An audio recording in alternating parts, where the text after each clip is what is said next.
Александар III Македонски е роден во Пела на 21 јули 356 година од Старата ера. Филип едновремено добил 3 вести. Најпрвин дека Парменион во голем број ги надбил илирите. Потоа дека неговиот коњ победил на Олимписките игри. И најпосле дека му се родил син.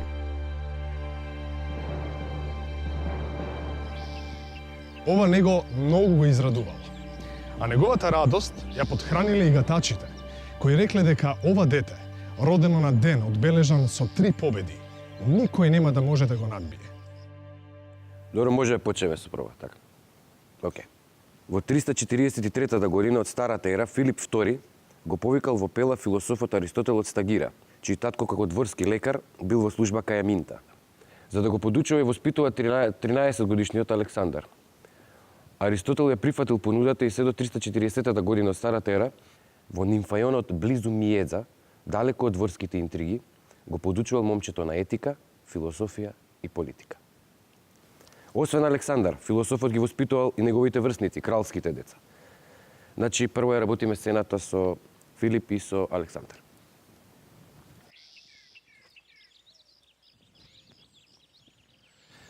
Во 340 година од Старата ера, способностите на 16-годишниот Александар јасно излегле на виделина. Додека војувал против бизантијците, Филип му го доверил на Александар управувањето со Македонија и чувањето на кралскиот печат. Иако во тоа време немал повеќе од 16 години, момчето успеало да ги совлада одметнатите мајди. Да им го заземе градот, да ги истера сите барбари и да основа нов град со мешано население, што го нарекол Александропол. 4 години подоцна, во јули 336 година од Старата ера, Александар се нашол во незавидна состојба. Имено, веста за убиството на Филип им причинила голема радост не само на хелените, туку и на сите племиња што се надевале дека сега ќе може да ја отфрлат македонската власт.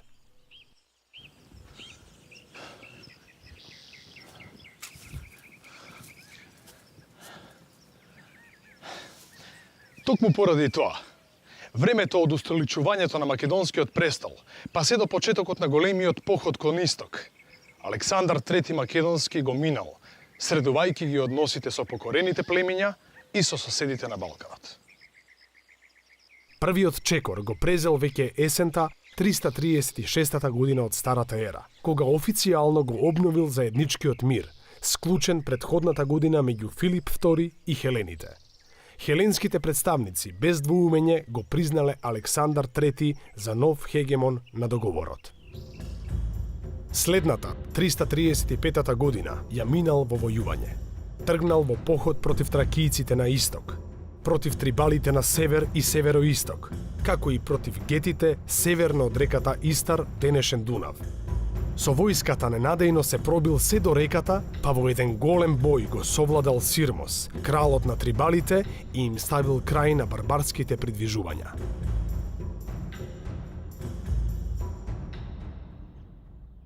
Откако ги разбил трибалите, го минал Дунав и ги разбил и гетите кои итале во помош на своите соседи.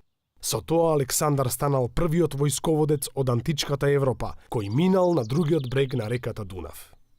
Вестите за потфатите на Александар тешко стасувале до хелените, за кои и кај кои во меѓувреме почнале да се шират различни измислици и озборувања. А откако бил пуштен глас дека Александар загинал во битката против трибалите, Теба, потикната од Атина и помогната со персиското злато, се побунила. На Александар му требале само 13 дена да стаса во Бојотија. И откако тебанците одбиле да му ги предадат водачите на бунтот,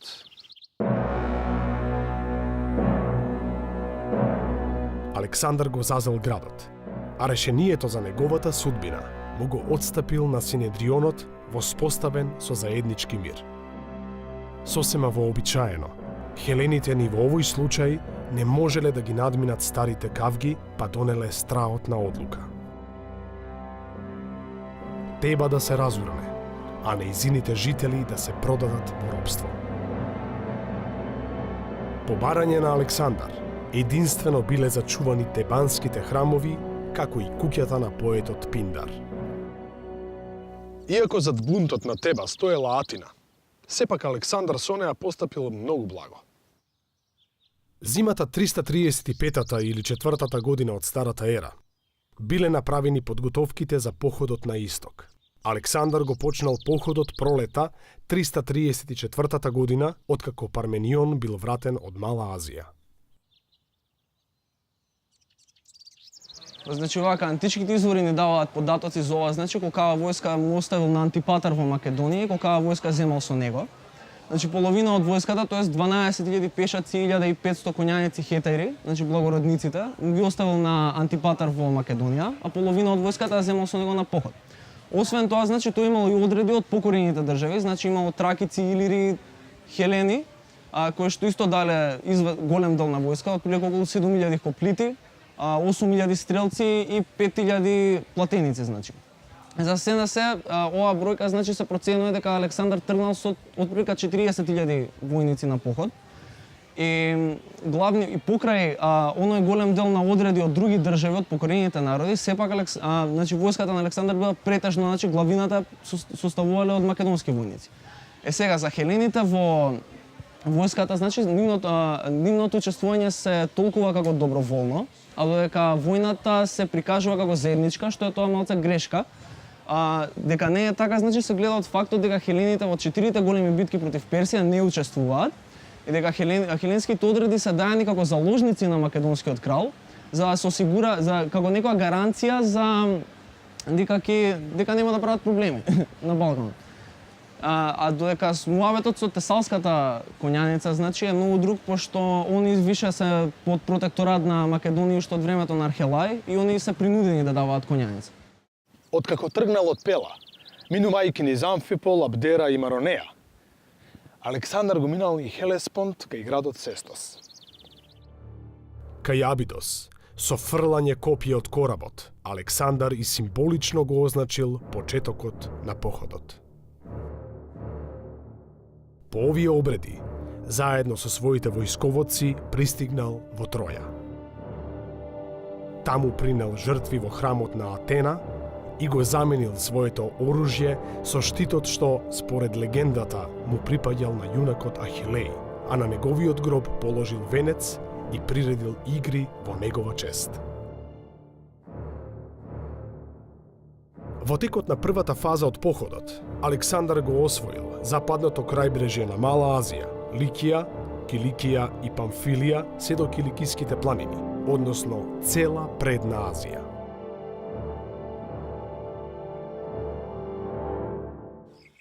Македонската војска главно не наидувала на отпор. Исклучок биле само градовите Халикарнас и Милет, заземени есента, како и градот Аспенд. По заземањето на Аспенд била основана сатрапијата Ликија Памфилија, за чиј управник бил поставен Неарх. Со Фригија пак управувал Антигон Едноокиот. Пролетта 334 година од Старата ера, целокупната македонска војска се собрала во фригискиот град Гордион. Таму Александар го разврзал, тоест расекол Гордиевиот јазол. Јазолот на јаремот од воловската кола, со која според легендата митскиот крал Мида пристигнал во Фригија. Ова било уште еден поволен предзнак, бидејќи се верувало дека оној што ќе го разврзе јазолот, ќе завладее со сиот свет. Летото 334 година од Старата ера, Александар ја распуштил морнарицата, која и онака била помалу бројна од персиската, изгора на тоа главно составена од хеленски кораби, во чии посади немал доверба. Како одговор на ова, следната пролет персиската морнарица минала во противнапад и ги зазела островите Хиос и Лесбос. За среќа на Александар, заповедникот на флотата Мемнон од Родос умрел истото лето. Во текот на оваа фаза од походот, војската на Александар се судрила со персиската само во 2 големи битки. Првата се биела во јуни 334 година од Старата ера, на брегот на реката Граник во Пропонтида, денешно Мраморно море, а втората во ноември 333 година од Старата ера, кај Исос во Киликија, на излезот од Мала Азија.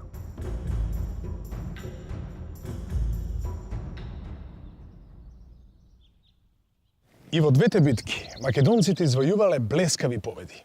А тактиката на Александар, дури и по 2,5 милениуми, се уште се изучува како пример како треба да се добие битка. Во битката кај Исос, Александар за прв пат се судрил со Дареј. Персискиот крал побегнал од бојното поле, заборавајќи си ги мајката, сопругата, ќерката и синот, кои биле заробени од Александар. По оваа битка, Александар тргнал во потера под Дареј, а Перменион, кој бил пратен во Дамаск, ги запленил големите богатства на персискиот крал. Добро, тоа го вика историјата. Ајде сега да видиме дијалогот. По овој пораз, Дареј на два пати му испраќал писма на Александар, во кои му нудел разни одстапки, вклучувајќи и целата земја западно од Еуфрат, само за да склучат мир. Тогаш се случил и познатиот диалог на Александар и Парменион. Имено, кога Александар им ја соопштил содржината на второто писмо на соработниците, Парменион рекол: Да бев Александар би прифатил. И јас, жими Бога, да бев Парменион. Потоа му пишал на Дареј, дека ако реши да дојде кај него, не ќе му бидеускратена никаква љубезност, но ако не дојде, Александар веднаш ќе појде против него. Александар ги одбил предлозите на Дареј, зашто знаел дека порано или подоцна персиците ќе се обидат да ги вратат изгубените територии.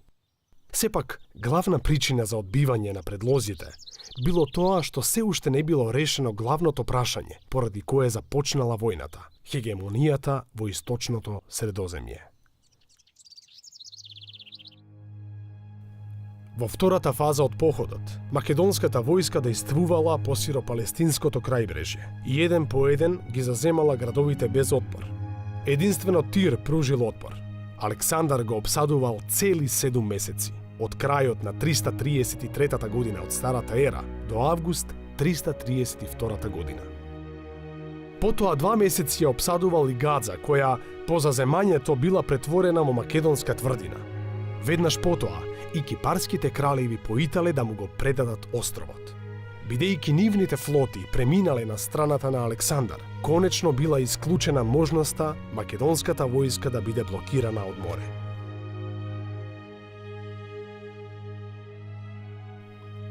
Додека Александар војувал во Фојникија, возобновената персиска војска ги нападнала Пафлагонија и Кападокија. Но Антигон едноокиот успеал да го одбие нападот. Во исто време, македонската морнарица ги преосвоила Хиос и Лесбос, заземени од персиците во 333 година од Старата ера. Иако се уште имал можност Дареј да собере голема војска, Александар сепак решил да си обезбеди заднината. Па наместо да отиде кон натрешноста на Персија, тој се упатил кон Египет. Египјаните, кои во ова време биле под персиска власт, го пречекале без отпор, а Александар жртвувал во храмот на египетскиот бог Птах во Мемфис. Во Египет се случиле две значајни нешта. Посетата на светилиштето на богот Амон во оазата Сива и втемелувањето на првата Александрија. Зошто Александар презел толку опасно патување за да посети едно од светилиштата на богот Амон, и тоа токму во пустина?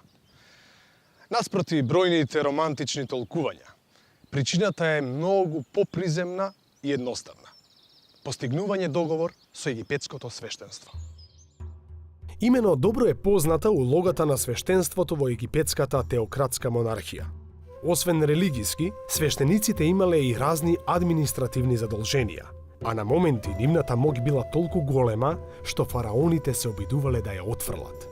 Во согласност со овој договор, Александар не ја укинал натрешната автономија на земјата, ниту пак сменил што и да е во административниот апарат. А за возврат бил прогласен за фараон на Египет и за отелотворен син на богот Ра. Уште оттогаш почнале да се шират приказни дека на Александар Боже му било кажано дека бил зачнат од богот Амон. треба да се подвлече дека тој никогаш себе си не се нарекувал син на Амон, односно син на Зевс. Тоа го правеле само ласкателите и подлизурковците, но и не ги порекнувал таквите приказни, зашто тоа му го олеснувало остварувањето на неговите цели и биле во согласност со традицијата на Истокот. Александар настојувал да биде прифатен како фараон и од домашното население, па затоа покажувал почит кон египетската религија и обичаите, а му принел жртви дури и на светиот бик Апис. Дека во тоа успеал, доказе храмот во Луксор посветен на фараонот Александар. Со ова, податокот дека Александар бил крунисен во светилиштето на богот Птах во Мемфис станува веродостоен. На 7 април 331 година од Старата ера, на местото на египетската рибарска населба Ракотис, бил основан градот Александрија. Според македонскиот обичај, Александар со јачменово брашно лично го означил тлоцртот на градот. Основањето на првата Александрија имало далекусежни последици не само за Египет, туку за целото Средоземје. Оваа Александрија е градот што ќе ги засени сите стари градови, не само во Египет, туку и во Азија.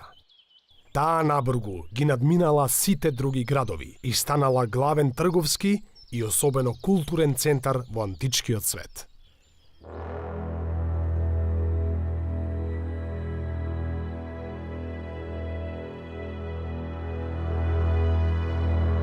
Есента, на 1 октомври 331 година од Старата ера, Александар се судрил со војската на Дареј кај местото Гавгамела, североисточно од некогашната асирска престолнина Нинива. Дареј повторно побегнал од бојното поле и се засолнил во Екбатана, старата престолнина на Медија, која персиските кралеви ја користеле како летна резиденција. Потерата по него била неуспешна. На 100 километри од бојното поле, Александар ги нашол само борната кола и оружјето на Дареј.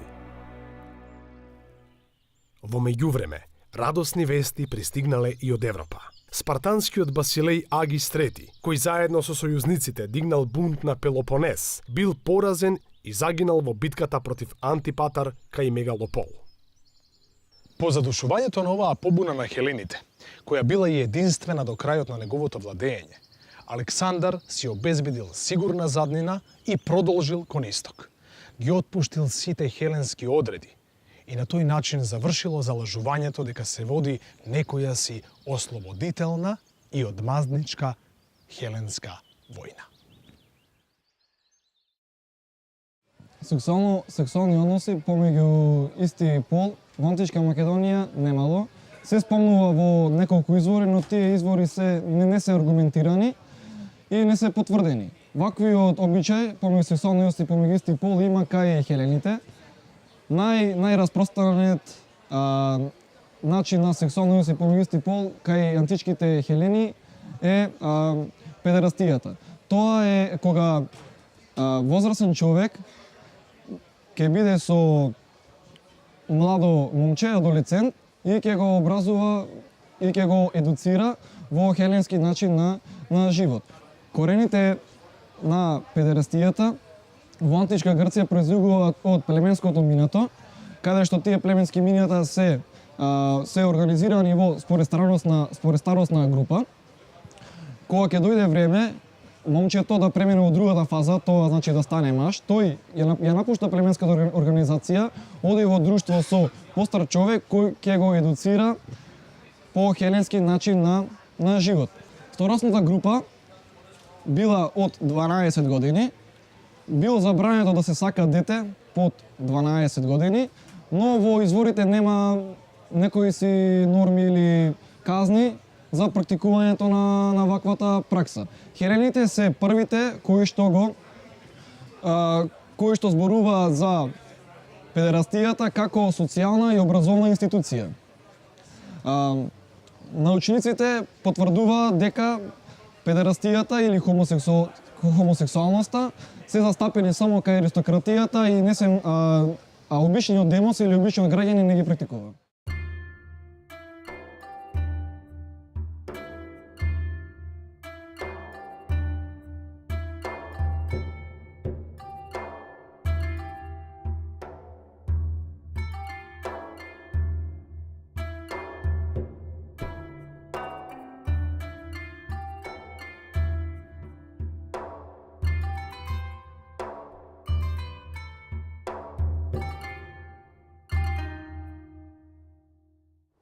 Напредувањето на Александар кон Персепол било потешко.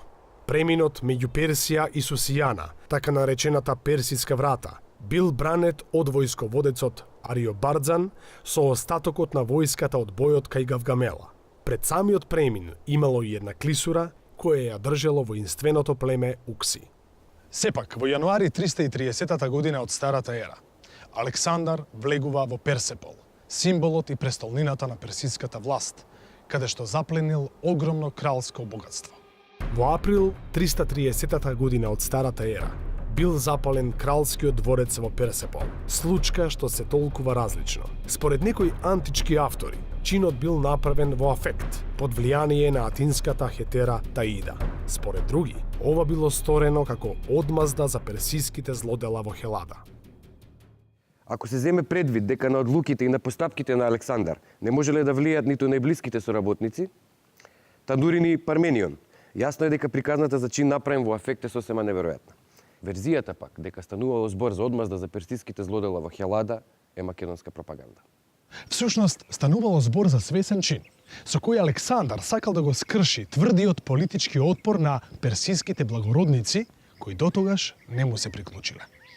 Со овој промислен чин биле постигнати две политички цели: кршење на отпорот на владеачкиот персиски слој, а со пропагандата кон хелените, наводната одмазда за грчко-персиските војни, и неутрализирање на нивниот прикриен отпор кон македонската власт. Потоа, Александар продолжил да го гони Дареј. Во потерата по него, за само 11 дена, Александар минал повеќе од 600 километри, пошто го нашол мртвиот Дареј во близина на Хекатомпил. Тој бил предаден од соработниците и убиен од својот војсководец Бес. Откако го погребал достојно до вчерашниот непријател и според персискиот обичај го казнил неговиот убиец, Александар најпосле можел легитимно да се прогласи и за крал на Азија. Од овој миг, наредбите што се однесувале на Азија биле запечатувани со прстенот печатник на Дареј. Стариот македонски прстен печатник сега се користел само за наредбите за европскиот дел од империјата.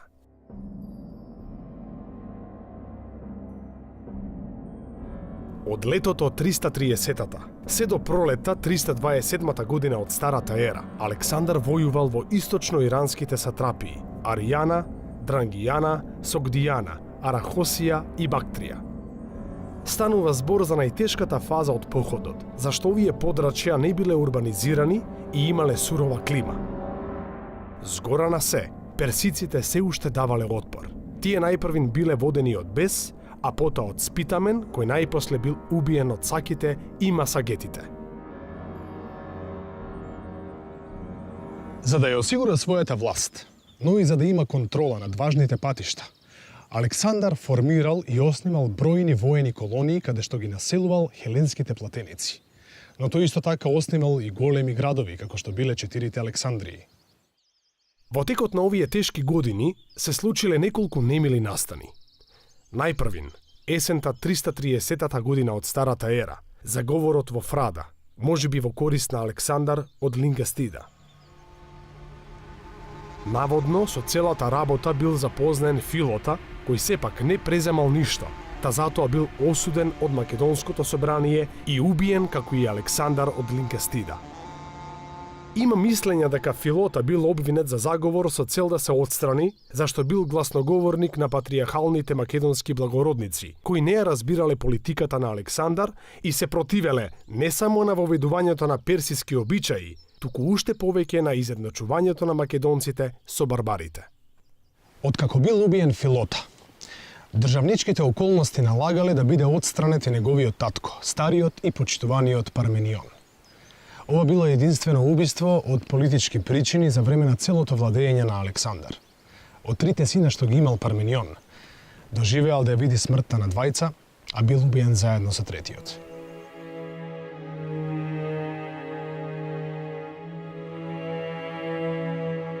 Во 328 година од Старата ера, на една гозба во Мараканда се случил вториот немил настан. Несаканото убиство на Клеитос, другар од детството на Александар. Некои ласкавци почнале да го споредуваат Александар со Херакле и со Диоскурите, при што некои соработници на Александар отворено го искажале нивното несогласување со неговата политика. Клеитос и понатаму не попуштал и, како што е запишано, го повикувал Александар пред сите да каже што има, а ако не сака, нека не повикува повеќе на гозба луѓе што зборуваат отворено, туку нека оди да живе меѓу барбари и робови кои ќе се извиваат до земја пред неговиот персиски појас и снежно-белата наметка. Клеитос, кој во бојот кај Граник му го спасил животот, меѓу другото му префрлил на Александар и за прифаќањето на некои персиски обичаи. Во препирката, разгневениот Александар го убил својот другар, пошто веднаш се освестил и 3 дена горко се каел.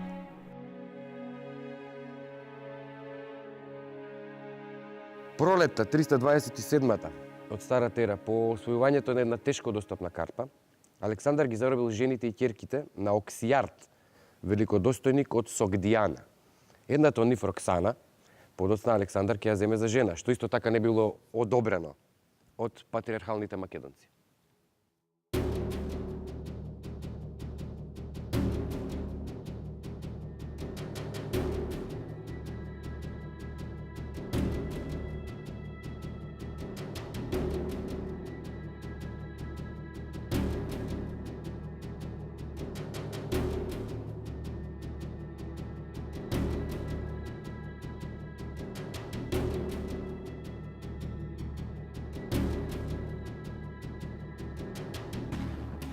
Суштината на прашањето за поклонувањето всушност лежи во различните сваќања на луѓето на исток и на запад. За источните народи, за кои владетелот бил намесник од богот на земјата, клањањето бил вообичаен начин на искажување покорност, но таквиот чин им бил сосем туги на македонците. Обидот за воведувањето на проскинезата и убиството на Калистен биле сватени како знаци дека Александар се стреми кон воведување на апсолутна монархија. Наместо да се намалуваат, недоразбирањата биле се почести, зашто соработниците на кралот се помалку ги разбирале неговите гледишта и идеи. И бракот со барбарката Роксана, иако склучен според македонскиот обичај, бил сватен како оддалечување на кралот од македонците. Но овој чин бил усмерен кон соработката со персиското благородништво и во крајна линија ги привлекол персиските великодостојници.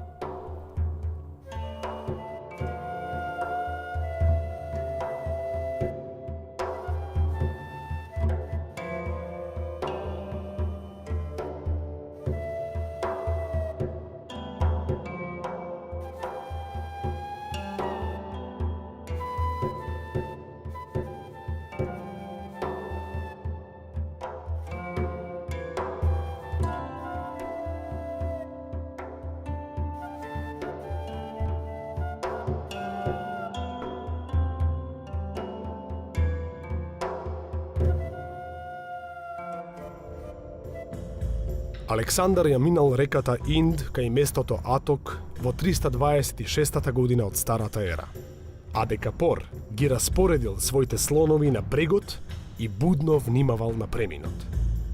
Александар пак во својот логор секојдневно кревал голема врева, зашто сакал да ги навикне барбарите да не се плашат од неа.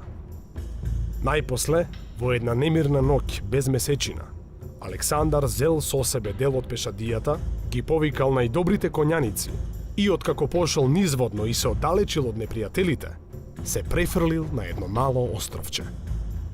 Но одеднаш се излеал силен дожд, а по војската почнале да удираат молњи и громови. Иако забележал дека неколку војници паднале погодени од гром, Александар се придвижил од островчето и тргнал да се добере до спротивниот брег.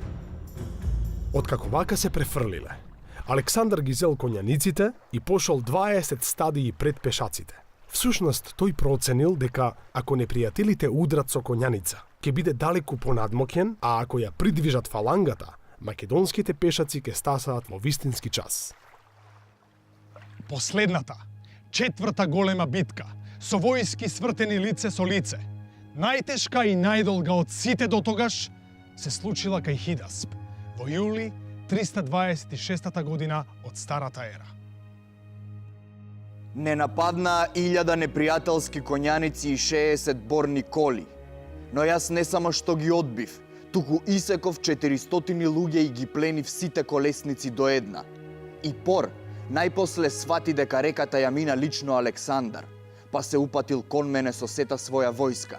Зад себе оставил само неколкумина за да не попречуваат нас македонците, ако посакаме да ја минеме реката. Јас веднаш удрив на левото крило, оставајќи му го десното на Којнос. Борците се измешаа, па бојот продолжи во голем неред се до 8-миот час, кога непријателите најпосле се повлекоа.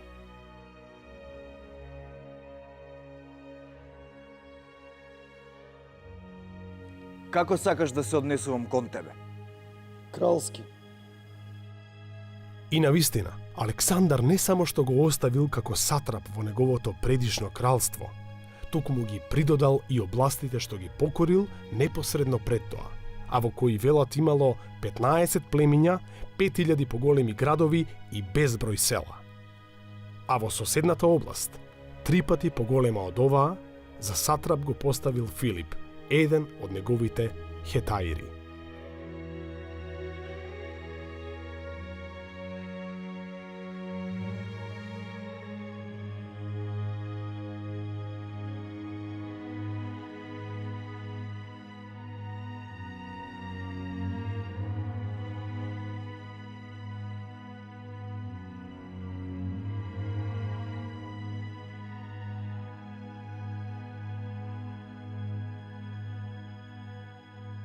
Совладан од гнев и болка, Александар се затворил во својот шатор. Тој ценел дека неговите до тогашни успеси немаат никаква важност ако не го прегази и Ганг, а доколку се повлече, ќе покаже дека го признава поразот. Сепак, убеден од непрестајните преколнувања на пријателите, но и од плачот и лелеците на борците кои се собирале пред неговиот праг, смекнал и најпосле почел да го крева логорот. Се пакували да си бегаат. Говорот на Александар бил дочекан со молк. Аргументите на војниците ги искажал Којнос. На почетокот Александар бил многу лут, но потоа по неколкудневното размислување објавил враќање дома, што предизвикало огромна радост кај војниците.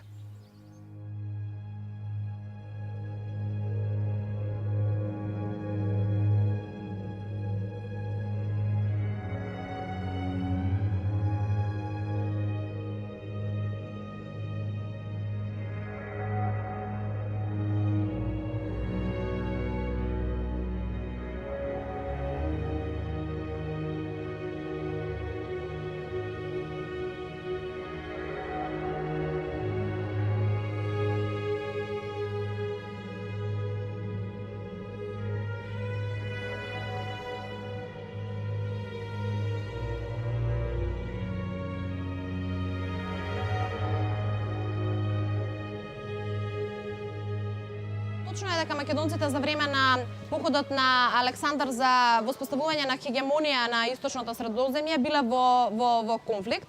Во основа конфликтот произлегува од желбата на македонците да се вратат дома. Војниците биле истоштени од борбите, од повеќе годишните борби.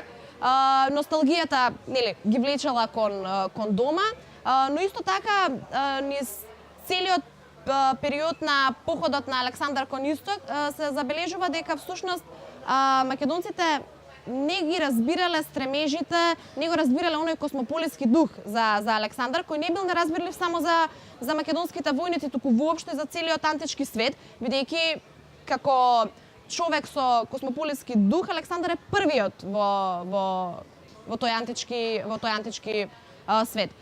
Исто така, за време на походот се случили неколку немили настани, кои што, да речеме, ги разгневиле македонците и тие барале да се откажат од понатамошни борби и да се вратат во Македонија.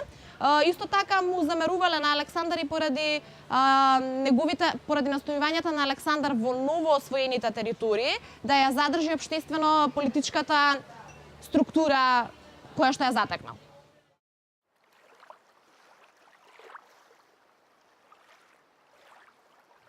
Враќањето на војската започнало по двете страни од реката Хидасп, а потоа продолжило по реката Инд.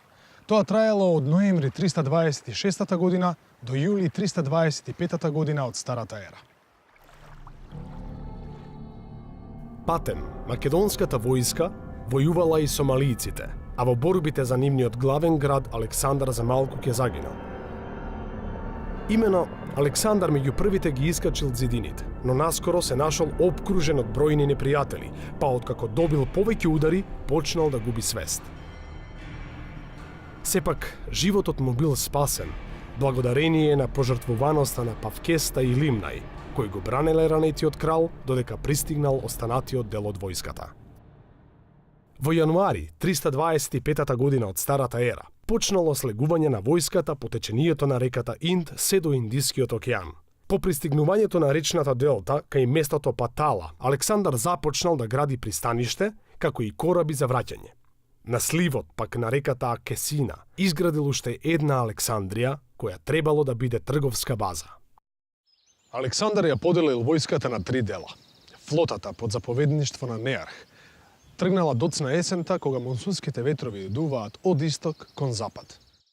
Александар пак, кој тргнал по најтешкиот пат, крај брежјето на Гердозија и Карманија, претрпел најголеми загуби. Најмногу заради сиромашните и негостолюбиви предели со пустини и жив песок. Според изворите, Александар се вратил со помалку од 1/4 од војската со која тргнал. Дури кога пристигнале во Карманија, им дошол крајот на неволите. Во текот на патувањето, Александар подготвувал складишта со храна и вода за флотата на Неарх, а се судрил и со племето Орјетите, кои се уште се служеле со камени орудија. Во Карманија, Александар ја основал последната Александрија и започнал со казнување на сатрапите кои, додека кралот бил одсутен, ја злоупотребувале власта, плячкале и држеле своја војска. Во некои извори, но и од некои историчари, овие постапки се толкуваат како менување на личноста на Александар, наводно заради преголема среќа. Но наспроти она што го вели Курти и Руф, Аријан ги објаснува постапките на Александар со неговото чувство за справедливост. Меѓу погубените биле и македонските стратези Клеандар, Херакон и Ситалк. Само Харпал, надзорникот на воената благајна во Екбатана, успеал да побегне земајки 5000 таланти, 6000 војници и 30 бродови. Но на крајот и тој настрадал. Последната фаза од походот на Александар се состоела од бројни подготовки за нови походи, како и од посмели чекори во политиката на соработката со персиското благородништво. Во Суса, во април 324 година од Старата ера, во согласност со политиката за соработка, Александар направил масовна свадба за 80 хетаири, како и за 10.000 негови војници. Кога стасале во Суса, Александар ја приредил прочуената свадба на своите хетаири, а и тој ја зел за жена Статеира, керката на Дареј. Најблагородните жени им ги давал на најблагородните мажи, а подготвил и свадбена гозба за сите македонци кои се ожениле пред тоа. Вела дека на оваа гозба имало 9000 гости и дека секој од нив добил златен пехар за жртвување. Впрочем, кралот тука покажал навистина блескот на штедрост, зашто лично ги исплатил сите долгови направени од неговите борци, се на се 9870 таланти. Кога Александар, на местото Опис на реката Тигар, го објавил решението за враќање во Македонија на сите оние што се неспособни за војна, избувнала побуна. Желбата на војниците била да се вратат назад заедно со нивниот крал и оваа мерка била сватена како намера на Александар да се потпре само на иранската војска. Тогаш Александар им се обратил на војниците, набројувајќи што се направил тој и татко му за Македонија и за нив. Тој рекол дека сите можат слободно да се вратат во Македонија и да кажат дека го оставиле својот крал да го чуваат победените барбари, пошто се повлекол во својот шатор како што имал обичај кога бил луд.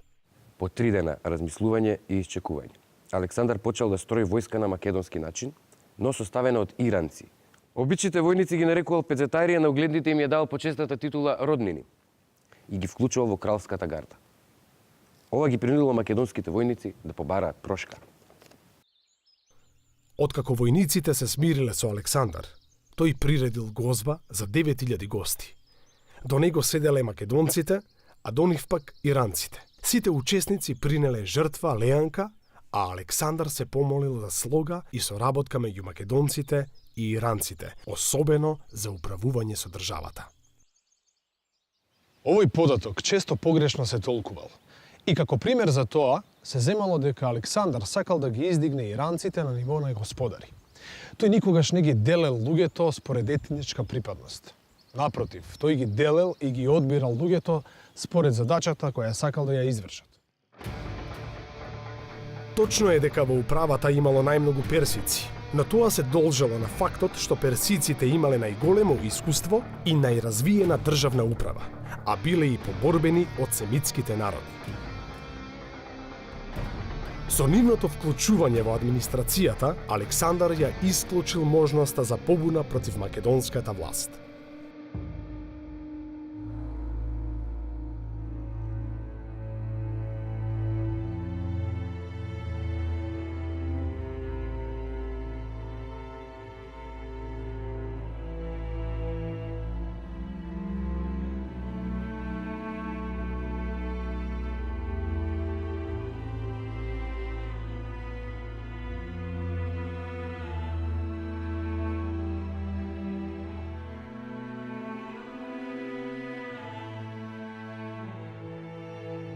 Пролетта 323 година од Старата ера, Александар влегол во Бабилон, каде што го чекале бројни пратеништва.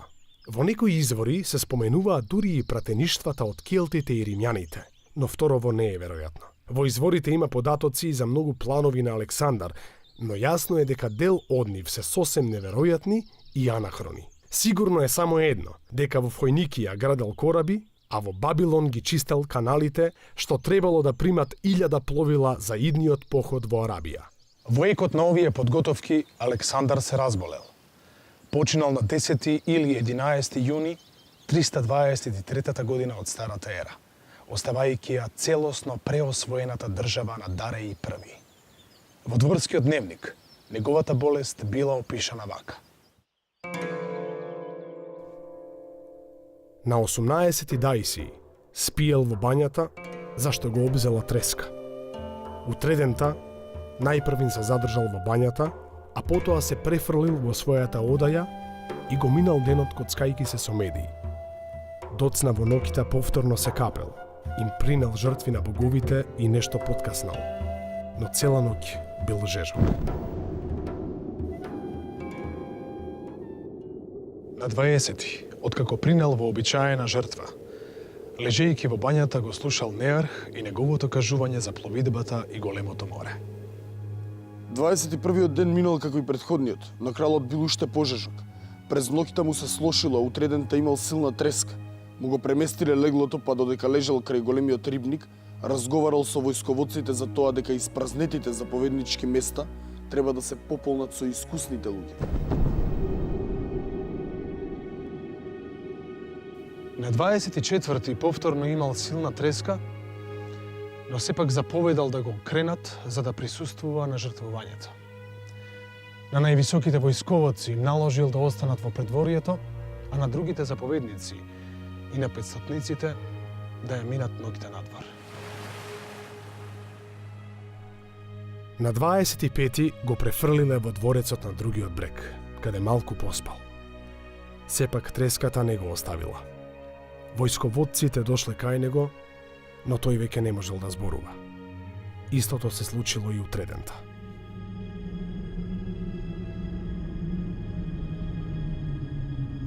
Македонците поверувале дека е мртов и откако се собрале пред портите на дворецот, зеле да викаат и да им се закануваат на хетаирите. Седур не ги совладале.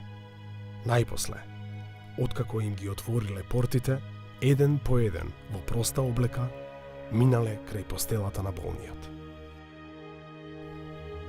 Истиот ден, Питон и Селевк, пратени во светилиштето на Сарапис, прашале дали треба да го пренесат Александар таму, но Богот им одговорил да го остават таму каде што е сега.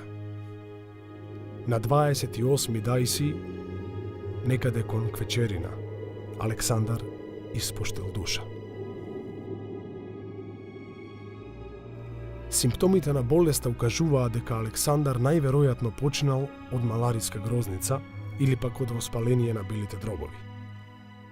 6 години по неговата смрт, додека безнееле борбите за власт во државата, Олимпијада го обвинила Антипатар за труење, но Плутарх ова недвосмислено го отфрла.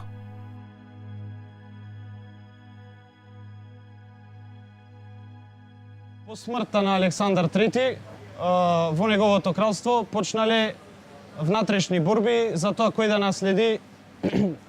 наследи монархијата, но кралството се поделило на 3 држави, од кои во Египет завладеал Толемај, во Азија завладеал Селеук, а во Македонија Антигон Едноокиот и поставил своја династија.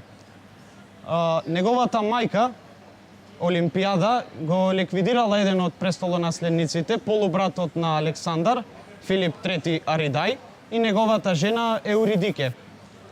Откако Касандар дознал дека по наредба на Олимпијада биле ликвидирани Филип III Аридај и Еуридике, се упатил кон Македонија и ја обседнал тврдината Пидна, каде што престојувале Олимпијада, Роксана, сопругата на Александар, и неговиот малолетен син, наречен Александар IV.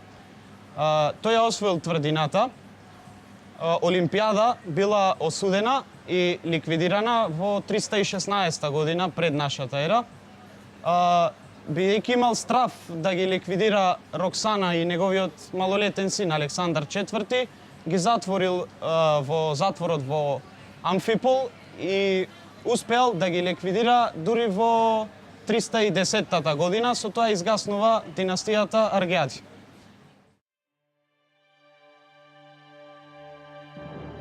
Последиците од походот на Александар на исток биле далекусежни.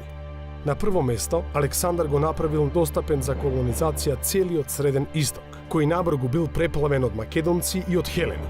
Но оваа македонска колонизација се разликувала од хеленската по тоа што била планска и со мешано население, вклучувајќи ги и староседелците. Таа главно се спроведувала во внатрешноста на Мала Азија, што довело до благосостојба и до економско присоединување на источното Средоземје со истокот. Напоредно со освојувањата тој превземал и научни експедиции, што придонело да се збогатат знаењата за етнологијата, метеорологијата, наутиката, географијата, топографијата, хидрологијата, рударството, геологијата, ботаниката и така натаму и така натаму. Затоа со право може да се рече дека Александар е еден од најголемите истражувачи во историјата. Потфатот на Александар е единствен во целокупната човечка историја. И тоа не само според пространствата што ги зазел и бројноста на народите што влегле во неговата држава, туку и поради мирот и благосостојбата што владеела во негово време. Но неговите лични сваќања му овозможиле да води политика првенствено во служба на државата. Видот на монархија што го создал Александар се нарекува апсолутна монархија од просветен тип. Ова ќе биде основен вид држава во периодот од неговата смрт се до создавањето на Римската империја, кога хеленистичките монархии една по една ќе потпаднат под римска власт.